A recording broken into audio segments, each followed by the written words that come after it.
Last year, our agriculture sector grew and fisheries entered new waters. Sounds like achievements worth talking about, right?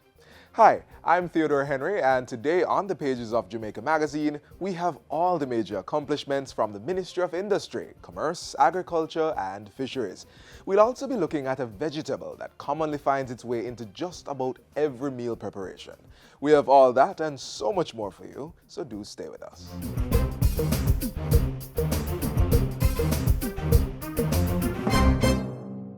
Protect Jamaica, plant your grass. Help us become more resilient to climate change impacts. Protect Jamaica, plant a tree. It improves the island's national biodiversity. Trees may be fruit, ornamental, or timber, but must be native or suitable to the area's natural landscape. Join the Jamaica Million Tree Campaign and help to plant 1 million trees by June 30, 2019. This is a call to action by the National Environment and Planning Agency.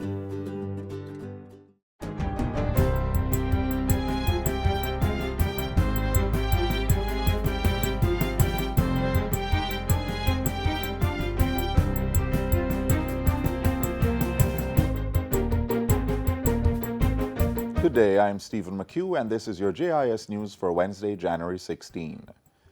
Procurement activities for the Southern Coastal Highway Improvement Project will begin by March of this year. That assurance comes from Finance Minister Dr. Nigel Clarke, even as $1.7 billion of the project's funds have been reallocated for the remainder of the current financial year. According to Dr. Clarke, this decision was made because those funds are primarily for the civil works component of the project, which is not expected to commence before the first quarter of the upcoming financial year.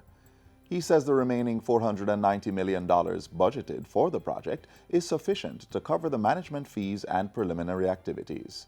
Given how things are proceeding on the ground, we look and we say it is very unlikely for the civil works, which is where the bulk of the funds are, that the civil works, right, won't be disbursed. And as a result of that, it's just prudent to reallocate. We are now at the stage of fulfilling the final condition precedents, and we expect procurement in respect of that project to begin in this quarter, in fact momentarily over the next few weeks, and thereafter for the project to proceed without any delay. Dr. Clarke was responding to questions during Tuesday's meeting of the Standing Finance Committee of the House of Representatives. The committee was meeting to review the second supplementary estimates of expenditure for the 2018-2019 financial year, which reflects the reallocation. The national budget increases government spending from $791 billion to $802.5 billion for the fiscal year ending March. Meanwhile, Parliament has approved an additional $7.2 billion to complete roadworks under the Major Infrastructure Development Program, MIDP. The roads are to be completed in June of this year. They include Constant Spring and Hagley Park in the corporate area, as well as Ferris to Macfield in Westmoreland. Work is also far advanced on the Mandela Highway Improvement Project. At Tuesday's sitting of Parliament, Finance Minister Dr. Nigel Clarke said the funds were being disbursed due to faster-than-planned execution of works on the corridors. The additional $7.2 billion in the second supplementary will enable the substantial completion of the Mandela Highway road improvement works, settlement of some land acquisition issues, and completion of all ancillary works, namely water supply and sewage works being implemented on behalf of the National Water Commission, and the major asphalt installation on the Constant Spring Road, Hagley Park Road, and Ferris to Macfield corridors. Up to December 2018, works on the Constant Spring, Hagley Park, and Ferris to Macfield thoroughfares were 41% complete. Mandela Highway is 88% complete. At the start of the 2018-2019 fiscal year, the state budgeted $12 billion for the roadworks, increasing the sum to $19 billion in the first supplementary budget. In other news, government is far advanced in the implementation of its program to reclaim eroded coastal areas, as it seeks to build resilience to disasters such as tsunamis. Local Government Minister Desmond McKenzie says the coastal resilience aspect of the Coastal Reclamation Project will begin shortly. It's to be implemented by the Planning Institute of Jamaica under the Jamaica Adaptation Fund program. Minister McKenzie says the procurement process for engineering and related activities are well advanced. This US $5 million project will, among other things, target coastline that runs along St. Mary and Portland, and the construction of retaining wall and all the other necessary things that will help to shore up our coastline in these areas. The minister was speaking at Monday's launch of ODPEM's Earthquake and Tsunami Awareness Campaign under the theme, When an Earthquake Strikes, Be Bold, Drop, Cover, and Hold. Government will be disbursing additional funds to the Jamaica Fire Brigade this fiscal year. The portfolio minister says 2 new fireboats are being bought to serve Ocho Rios and Portland. The brigade will also be given 10 additional fire trucks before the end of the financial year. We are not only providing the trucks, but are also providing the personal equipment to the men and women of the Jamaica Fire Brigade.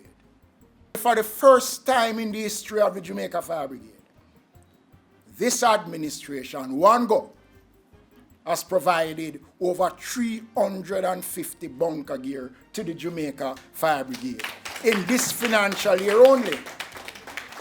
And in the new financial year, we are providing an additional 300 more for the men and women of the Jamaica Fire Brigade.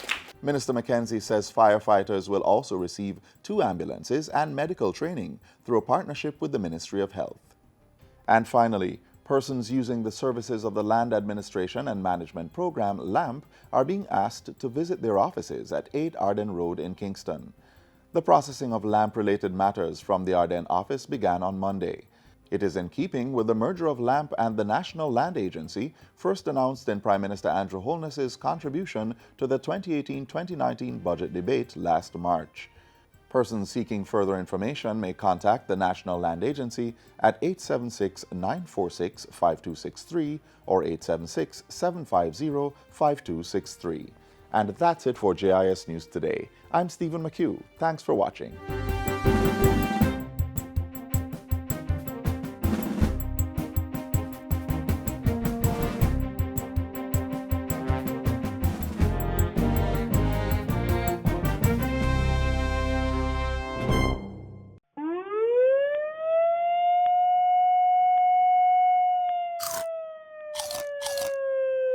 Farmers across Jamaica, listen to this.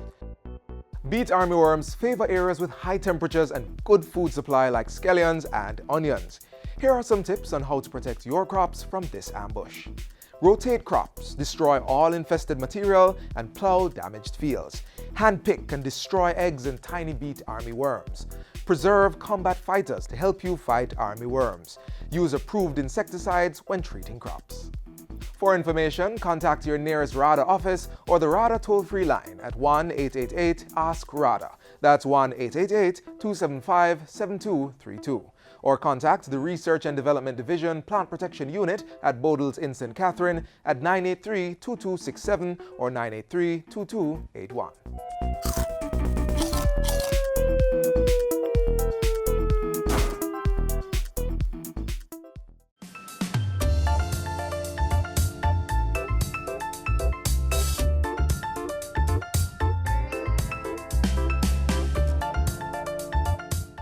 As our government looks ahead this year with the agenda of building and improving our nation, we just wanted to bring you a little reminder of all the successes of 2018. Today it's about the Ministry of Industry, Commerce, Agriculture and Fisheries. Take a look.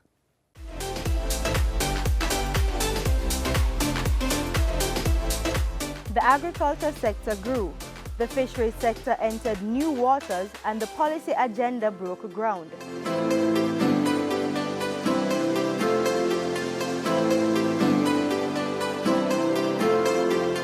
This is the year in review.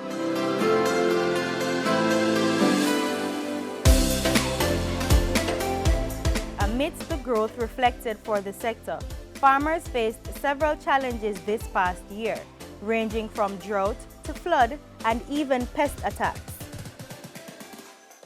Government was quick to assist these farmers in getting back on their feet.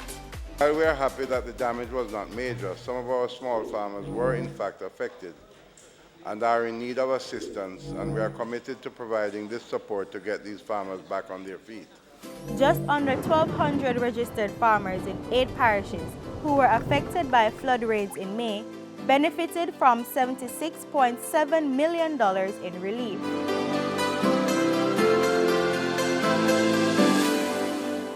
Another 300 in Portland received $55 million to assist with farming inputs, infrastructure, and rehabilitation work.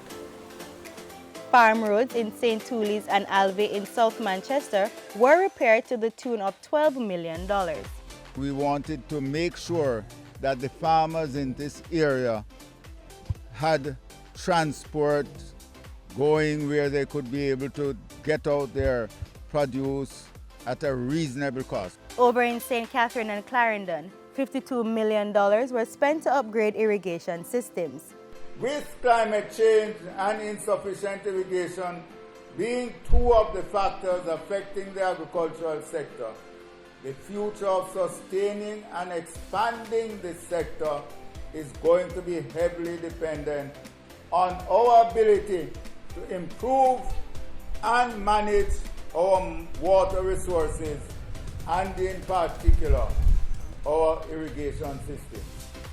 In efforts to boost coffee production, over 28,000 bags of newly formulated fertilizers were presented to farmers. The fertilizer prevents and corrects soil nutrient deficiencies when utilized as part of a balanced fertility program.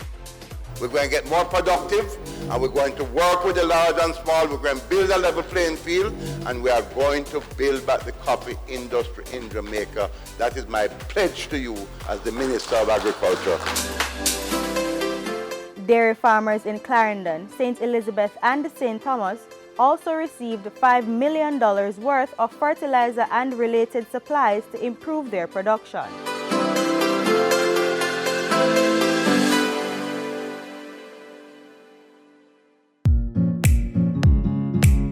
And as part of its mission for an agricultural revolution, the ministry successfully repurchased 18,000 hectares of land from Pan Caribbean Sugar Company.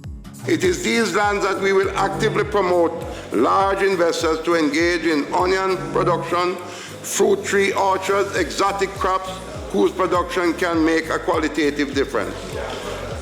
Later in the year, Bodo's Research Station in St. Catherine received upgrades to its seed station and dairy units. The piggery unit is also being upgraded to first world standards to produce genetic material for high-quality pork.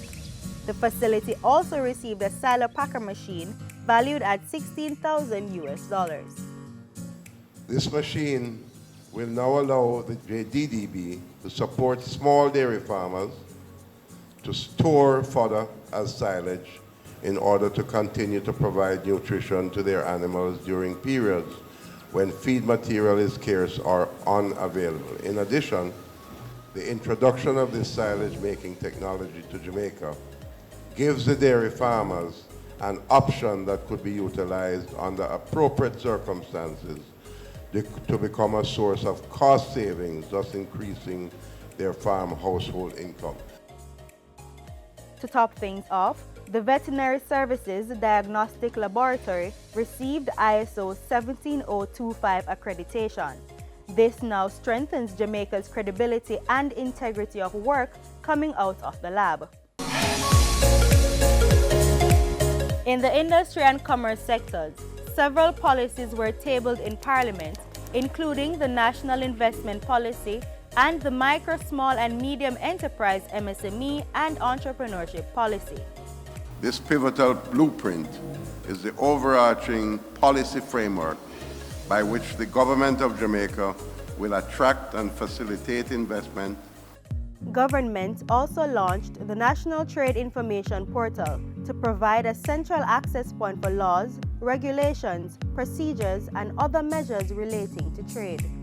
This is all part of a modern and coordinated approach to doing business at international standards. The portal will become operational by mid-2019. The ministry also experienced many firsts in the year 2018. The first shipment of live lobsters from Jamaica to Shenzhen, China was exported in August, and the first shipment of legal medical marijuana extracted oil was shipped to Canada in September. The Fisheries Act was passed, laying out an updated legal framework to safeguard the local sector. The bill replaces the Fishing Industry Act of 1975 and will ramp up measures to tackle poaching and unregulated fishing in Jamaican waters. Jamaica also received $4.8 million in grant support for climate change resilience activities in the fishing industry. The grant funding will build the resilience of vulnerable fishing and fish farming communities to be able to adapt to changes.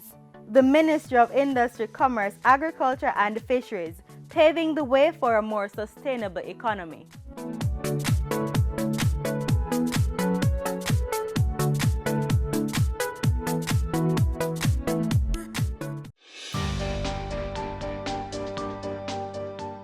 Ten-digit dialing now in effect.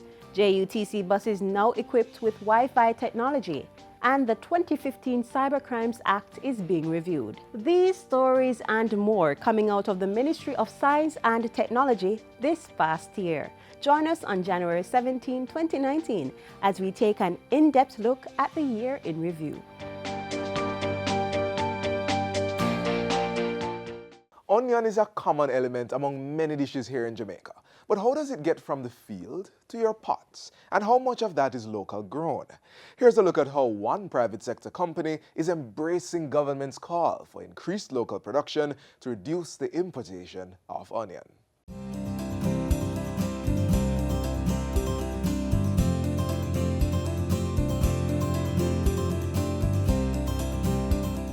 In July 2017, the Caribbean Brawlers Group launched Imagination Farms to produce homegrown products.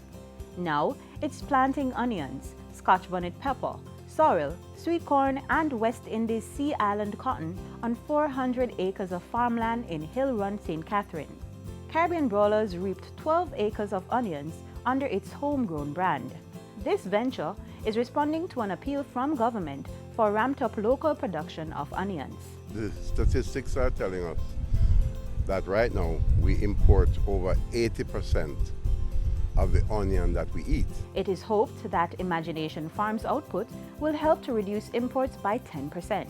The company has plans to increase this to 50% over the next 5 years. We have a targeted program where we are looking at import substitution and looking at export potential.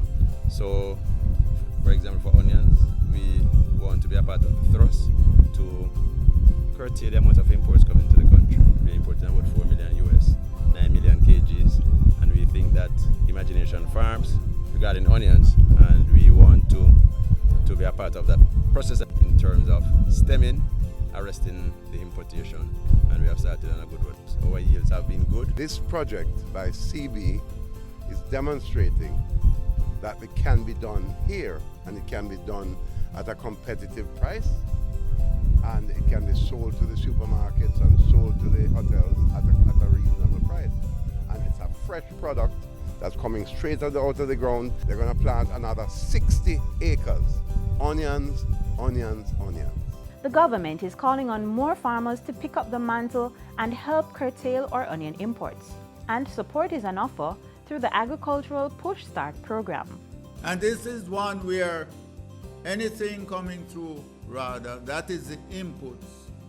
The seed, the fertilizer, and the spray will be given to the farmers up front. As long as you prepare the land, rather will have the seed, the fertilizer, and the spray to give you when you are ready to plant. That means that the only thing that you need to do is to provide the labor and to make sure that you take care of the crop. For more information on the Agricultural Push Start program, call or visit your nearest Rural Agricultural Development Authority, RADA office. Imagine it, believe it. You can play your part in helping to lower Jamaica's high import costs.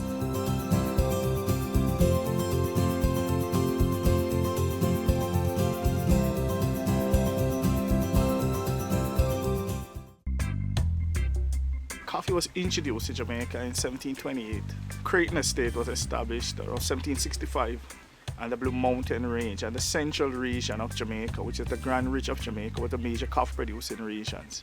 Currently, we are fully certified under the Rainforest Alliance, and we are the very first entity in the Caribbean region to attain that certification.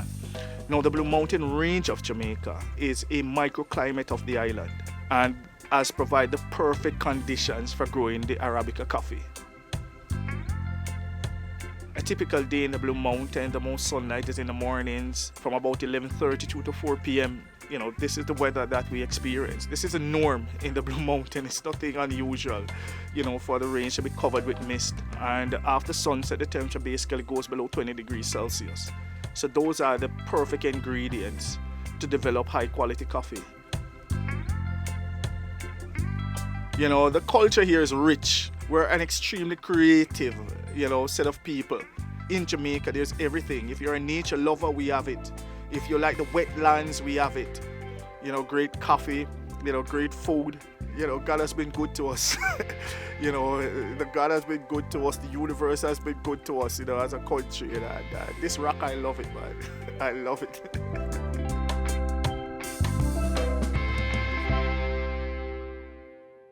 Your health should be your priority. So here's a simple reminder about ways to prepare and store your food while safeguarding your health.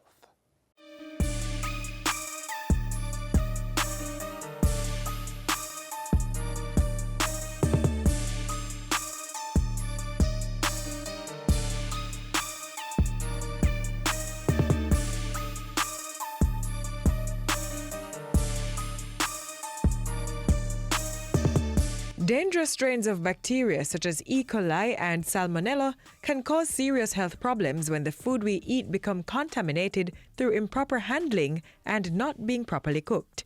In light of the dangers, there are some important precautionary measures we must observe to protect our health. We have to make sure we know where we're purchasing our food. If it's straight from the farms, if it's from the market, it's from the supermarket, it's from the meat shop. Ensure that it is clean. When you are preparing the food, ensure that you have a separate cutting board for meats, separate cutting board for vegetables, and you're constantly washing your hands.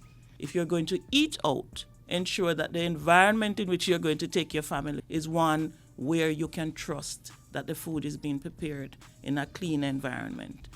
We love our street food, and we encourage, as Consumer Protection Agency, we encourage that economic activity. But we're saying you're to take precautions as well. Ensure that your street food are from reputable person that you know you can trust. Check the expiry date on food products before purchasing and check them again before cooking. In food preparation as well, the education is to ensure that you separate the raw from the cooked. You know the raw and the cooked is a totally different environment. So when you mix the two, that's when you have contamination. That's when you have food poisoning. That's when you have a member of the family who might end up in the hospital because they're either very young or they're elderly or their immune system has been compromised.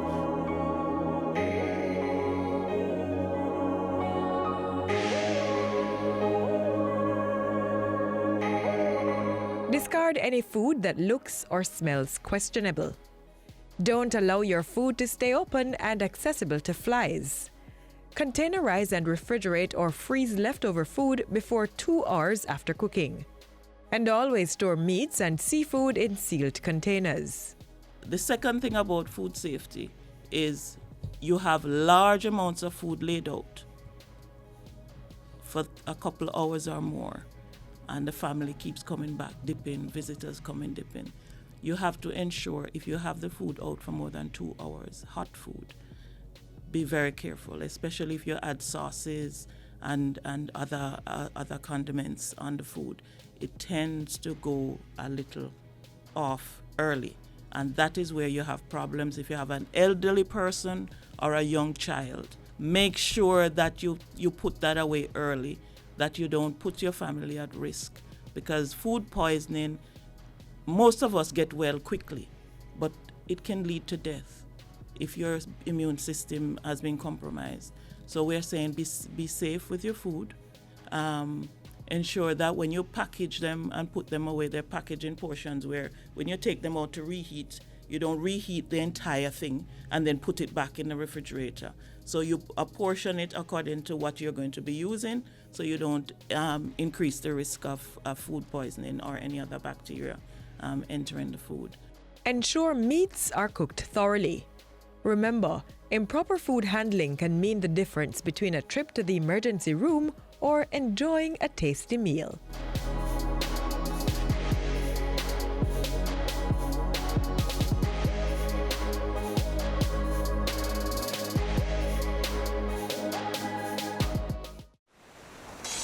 Let's get a little breeze on this land. All right. Now let's get some bounce in the rhythm. All right. Let's get some fire on our hearts. Now that is what we call all right. Run, come, get some Jamaica.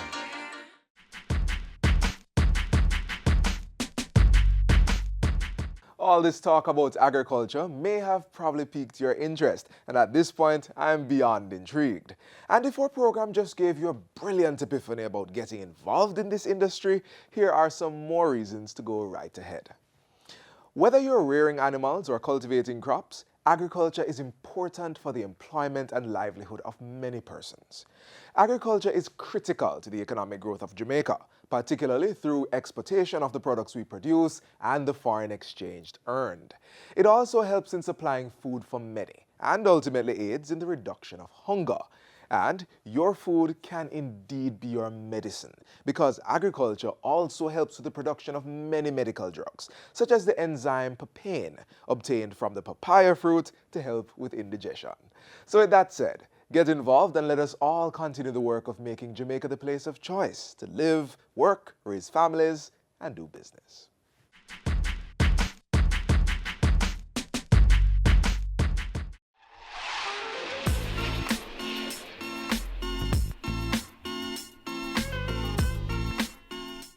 And this is where we'll have to leave you for today's show. But do join us again tomorrow for what promises to be another informative edition. If you missed anything, you can watch it all again on our website or our YouTube page. And don't forget to keep up with us via our Facebook, Instagram, or Twitter pages. On behalf of the entire production team, I'm Theodore Henry. Take care. This has been a production of the Jamaica Information Service, the voice of Jamaica.